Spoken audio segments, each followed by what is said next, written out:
नमस्कार, आप देख रहे हैं प्रभा साक्षी का साप्ताहिक कार्यक्रम चाय पर समीक्षा। मेरा नाम अनुराग गुप्ता है। साथ में मौजूद है स्टूडियो में प्रभा साक्षी के संपादक नीरज कुमार जुबेगी, जिनके साथ महाराष्ट्र की सियासी घटनाक्रम पर चर्चा होगी। महाराष्ट्र में सह और मात का खेल जारी है। शिवसेना के अस्तित्व की लड़ाई अब अपने चरम पर पहुंच गई है। शिवसेना आखिर किसकी है, यह सवाल तो सबसे ज्यादा अहम है ही। इसके साथ ही अहम है कि क्या उद्धव सरकार की कुर्सी जाएगी या फिर उद्धव और शरद पवार मिलकर कोई नई रणनीति के साथ नया मुकाम हासिल कर सकते हैं। सर, क्या कुछ हो रहा है? देखिए, महाराष्ट्र में जो कुछ चल रहा है उससे किसी को भी आश्चर्य नहीं, क्योंकि ये अवश्यंभावी था। क्योंकि आज नहीं तो कल ये चीज़ें जो आज दिख रही हैं हमको, ये सब होनी ही थी। खास तौर पे जब उद्धव ठाकरे ने ये तय किया कि मुझे बीजेपी का साथ छोड़कर एनसीपी और कांग्रेस के साथ गठबंधन बनाकर सरकार बनानी है, तभी ये चीज़ें साफ हो गई थी कि एक न एक दिन ऐसा जरूर आएगा जिस दिन इस तरह के घटनाक्रम हमको देखने को मिलेंगे। तो इसलिए किसी को भी आश्चर्य नहीं है। और शिवसेना में ही उठापटक हुई है, ये भी तय था, क्योंकि विचारधारा शिवसेना ने अपनी पुरानी छोड़कर नई एक राह पर चलना शुरू किया था। कांग्रेस और एनसीपी जिस राह पर थी, जिस विचारधारा के साथ थी, आज भी वो उसी विचारधारा उसी राह पर हैं। तो इसीलिए इस तरीके का जो वैचारिक संघर्ष आज हम देख रहे हैं, और मैं वैचारिक संघर्ष इसलिए कह रहा हूँ क्योंकि एकनाथ शिंदे बार बार ये बात कह रहे हैं कि हम बाला साहेब ठाकरे के हिंदुत्व को आगे ले जाना चाहते हैं। शिवसेना वो वैसी हिंदुत्ववादी पार्टी नहीं है जैसी बाला साहेब के ज़माने में थी, ऐसा एकनाथ शिंदे का कहना है। तो ये जो कुछ दिख रहा है, ये मुझे लगता है कि सत्ता संघर्ष से ज़्यादा वैचारिक संघर्ष है, और इसके लिए कहीं न कहीं उद्धव ठाकरे की नीतियाँ जिम्मेदार हैं। खासतौर पर मैं जिक्र करना चाहूँगा कि ये जो भी घटनाक्रम हो रहा है, इसके पीछे कहीं न कहीं सिर्फ और सिर्फ उद्धव ठाकरे ही जिम्मेदार हैं। जिम्मेदार कैसे? अब आप देखिए कि जब उन्होंने निर्णय किया कि भाई मुझे अब बीजेपी और बीजेपी का साथ छोड़ के एनसीपी और कांग्रेस के साथ जाना है, तो वो उनका ऐसा कदम था जिसने कि शिवसेना के अब तक के सारे किए किराए पर पानी फेर दिया। क्योंकि उसके बाद से कई सारी ऐसी घटनाएं हुई जिस पर सवाल उठाए गए कि शिवसेना अपनी विचारधारा से भटक गई है, चाहे वो साधुओं की लिंचिंग का मामला हो, चाहे ऐसे बहुत सारे मुद्दे आए जिस पर शिवसेना क्योंकि सरकार का नेतृत्व कर रही है, तो उसका स्टैंड कुछ और रहना था। पार्टी के तौर पर उसका स्टैंड उन मुद्दों पर कभी कुछ और रहता था। तो इसको लेकर वो एक अंतर्द्वंद में फंस गई थी, कुछ चीज़ें स्पष्ट नहीं कर पा रही थी। तो वो चीज़ें ऐसी थी कि उसने शिवसेना की छवि को काफ़ी नुकसान पहुंचाया। एक प्रखर हिंदूवादी पार्टी बिल्कुल एक शांत जैसी हो गई थी। और खासतौर पर बाला साहेब ठाकरे का जो व्यक्तित्व था, जो उनका विराट व्यक्तित्व था, या उनका जो एक रुतबा था राजनीति में, वो देखने को नहीं मिल रहा है उद्धव ठाकरे के नेतृत्व वाली शिवसेना में। बाला साहब ठाकरे से मिलने के लिए मातोश्री में लोग जाते थे, नेता जाते थे, लेकिन उद्धव ठाकरे ने पहल करी कि वो मातोश्री से बाहर निकलकर शरद पवार से मिलने गए, कांग्रेस के नेताओं से मिलने गए। दिल्ली में आते हैं तो सोनिया गांधी से मिलते हैं। इस तरीके से एक उन्होंने जो बाला साहब ठाकरे का जो रुतबा था, उससे थोड़ा सा अलग हटकर अपनी पहचान बनाने की कोशिश की, लेकिन उसने शिवसेना की छवि को कहीं ना कहीं नुकसान पहुंचाया। अब आप देखिए कि जैसे अब शिवसेना में जो बगावत हुई है, ये कोई पहली बार नहीं है। बाला साहब ठाकरे के ज़माने में संजय निरुपम रहे हों, चाहे नारायण राणे हों, चाहे छगन भुजबल रहे हों, चाहे राज ठाकरे रहे हों, बड़ी से बड़ी बगावत हुई। लेकिन पार्टी का नेतृत्व ठाकरे परिवार के हाथ से खिसक जाएगा, ऐसा पहली बार दिख रहा है। बाला साहब ठाकरे के ज़माने में ऐसा नहीं था। वो इसलिए क्योंकि सत्ता में रहते हुए उन्होंने संगठन से तालमेल बनाना छोड़ दिया था, और जब सत्ता और संगठन के बीच में तालमेल नहीं रहता है, तब इस तरह की स्थितियां सामने आती हैं। अब विधायक अगर ये शिकायत कर रहे हैं कि मुख्यमंत्री के घर के दरवाजे हमारे लिए 2.5 साल बंद रहे, हम वहाँ पर नहीं जा पाते थे, तो ये दिखाता है कि किस तरीके से जो मुख्यमंत्री हैं या उनके जो इर्द गिर्द रहने वाले लोग हैं, वो विधायकों को दूर रख रहे थे, जनप्रतिनिधियों को दूर रख रहे थे मुख्यमंत्री से। और मुख्यमंत्री कार्यालय में मुख्यमंत्री जाते नहीं थे, घर से ही सत्ता चला रहे थे। ठीक है, उनका स्वास्थ्य कारण रहा हो या और जो भी कारण रहे हो, ऐसा जो अभी दावा कर रहे हो विधायक, तो हकीकत क्या है वो तो खैर अलग बात है।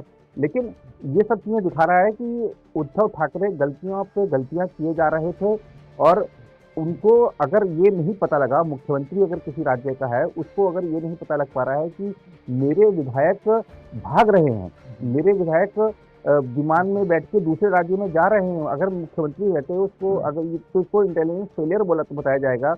इस तरीके की खबरें हमने भी मीडिया रिपोर्टें पढ़ी हैं कि जो पुलिस है वो पुलिस के अधिकारी सूत्रों के हवाले से बता रहे हैं कि जो मुख्यमंत्री हैं वो इंटेलिजेंस की जो मीटिंग होती है उसको लेते नहीं थे, उसमें भाग नहीं लेते थे, उसमें शामिल नहीं होते थे।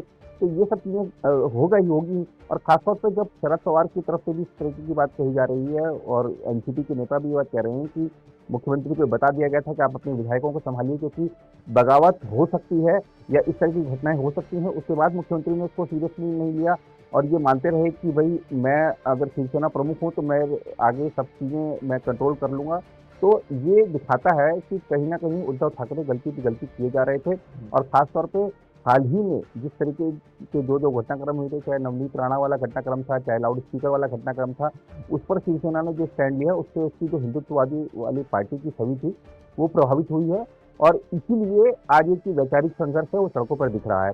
और दूसरी चीज़ और हम देख रहे हैं कि जो शिव सैनिकों ने अब तोड़फोड़ शुरू कर दी है, खासतौर पर जो बाकी विधायक हैं उनके चाहे ऑफिस हों चाहे उनके और घर वगैरह हों, तो कई सारे ऐसे विधायकों के पोस्ट पे कालिख पोती जा रही है।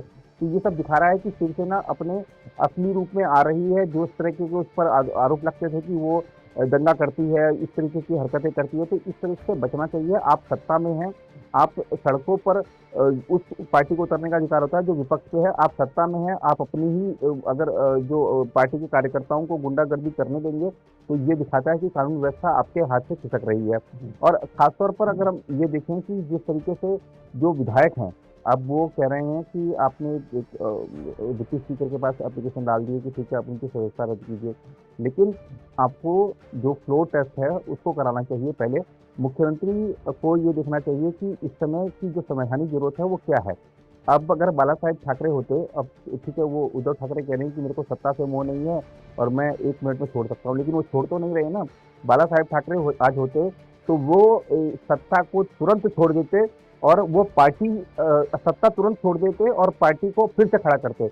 लेकिन ये सत्ता नहीं छोड़ रहे हैं और पार्टी पर भी कंट्रोल करना चाह रहे हैं, तो ये दिखाता है कि उद्धव ठाकरे अभी भी बात को समझ नहीं रहे हैं, अभी भी जो स्थितियां हैं उनको सही से हैंडल नहीं कर पा रहे हैं। तो ये मुझे लगता है कि चीज़ें शायद जो इनके सलाहकार हैं वो शायद मुख्यमंत्री को, पार्टी अध्यक्ष को सही सलाह नहीं दे रहे हैं, या फिर हो सकता है कि किसकी सलाह पर, शरद पवार की सलाह पर काम कर रहे हैं, या खुद की जो स्व विवेक है उससे मुख्यमंत्री काम नहीं कर रहे हैं। ये कई सारे मुद्दे ऐसे हैं जिन पर लोग इस समय चर्चाएं कर रहे हैं। लेकिन एक चीज़ है कि कोई आश्चर्यचकित नहीं है जो कुछ महाराष्ट्र में हो रहा है।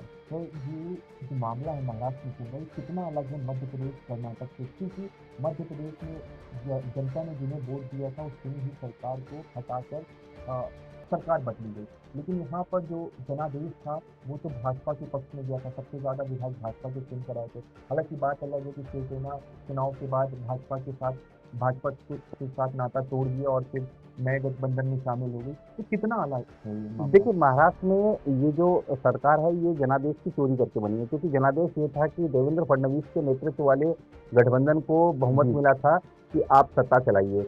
अब शिवसेना ने कहा कि भाई हम 2.5 साल हमारा मुख्यमंत्री रहेगा, 2.5 साल आपका रहेगा। आपने ऐसा चुनाव से पहले कहा था, बीजेपी ने कहा मैं ऐसा कहा नहीं था, और इसी बात को लेकर जो संघर्ष शुरू हुआ उसकी परिणति ये हुई कि शिवसेना ने ये देखते हुए कि भाई मेरे को हम मुख्यमंत्री बन जाएंगे, हमने कांग्रेस का और एनसीपी का साथ लेके गठबंधन बना के एनडीए बना के सरकार बना ली। लेकिन शिवसेना के जितने विधायक हैं वो गठबंधन के तहत जीत कर आए हैं, बीजेपी के साथ गठबंधन करके जीत कर आए हैं।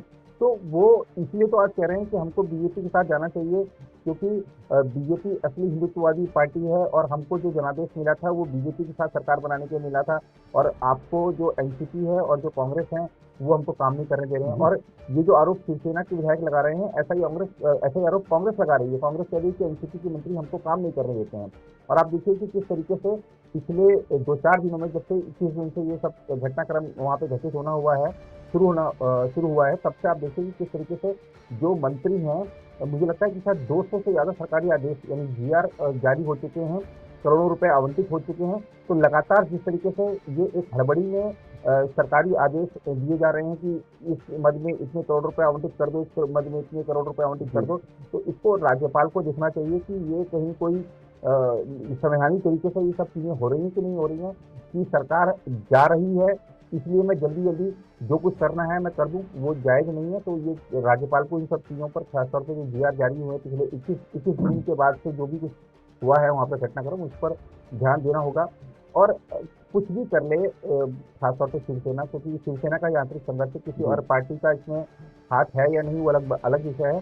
लेकिन कुल मिलाकर एक चीज़ स्पष्ट तौर पर उभर गई है कि शिवसेना के वरिष्ठ नेता एकनाथ शिंदे ने ये सब चीज़ें शुरू की और वो इस समय गुवाहाटी में हैं।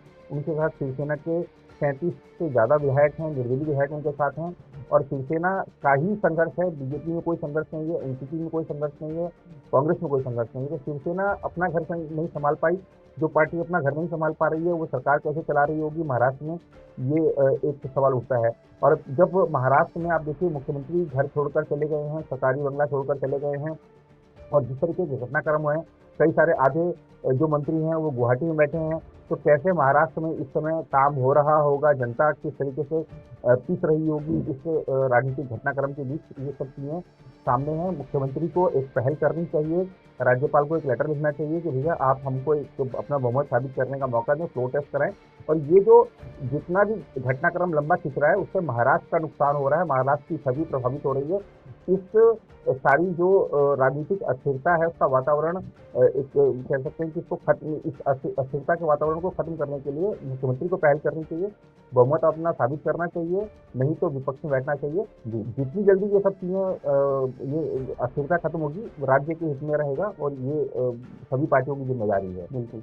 तो आपने जाना कि आखिर क्या कुछ चल रहा है महाराष्ट्र में, क्योंकि जो महाराष्ट्र के मुख्यमंत्री उद्धव ठाकरे वो दो नाव में सवार होकर आगे बढ़ रहे हैं। एक तरफ वो पार्टी को भी अपनी बचाना चाहते हैं, दूसरी तरफ वो सत्ता भी नहीं छोड़ना चाहते हैं, और ऐसे दावे भी हो रहे हैं कि मुख्यमंत्री इस्तीफा नहीं देंगे बल्कि वो फ्लोर टेस्ट की तरफ आगे बढ़ेंगे। लेकिन ये फ्लोर टेस्ट कब होगा इसके बारे में भी कोई जानकारी नहीं है। वैसी तमाम अपडेट्स के लिए आप हमारे साथ बने रह सकते हैं। इस सप्ताह के लिए बस इतना ही। मेरा नाम अनुराग, प्रवास साक्षी के संपादक नीरज कुमार दुबे जी आपसे लेते हैं इजाजत। फिर होगी आपसे मुलाकात, तब तक के लिए नमस्कार। अगर आप भी लेना चाहते हैं देश दुनिया की तमाम जानकारी तो आज ही सब्सक्राइब करें हमारे चैनल को। साथ ही नीचे दिए बेल आइकन को जरूर दबाएं ताकि हर अपडेट आप तक पहुंच सके।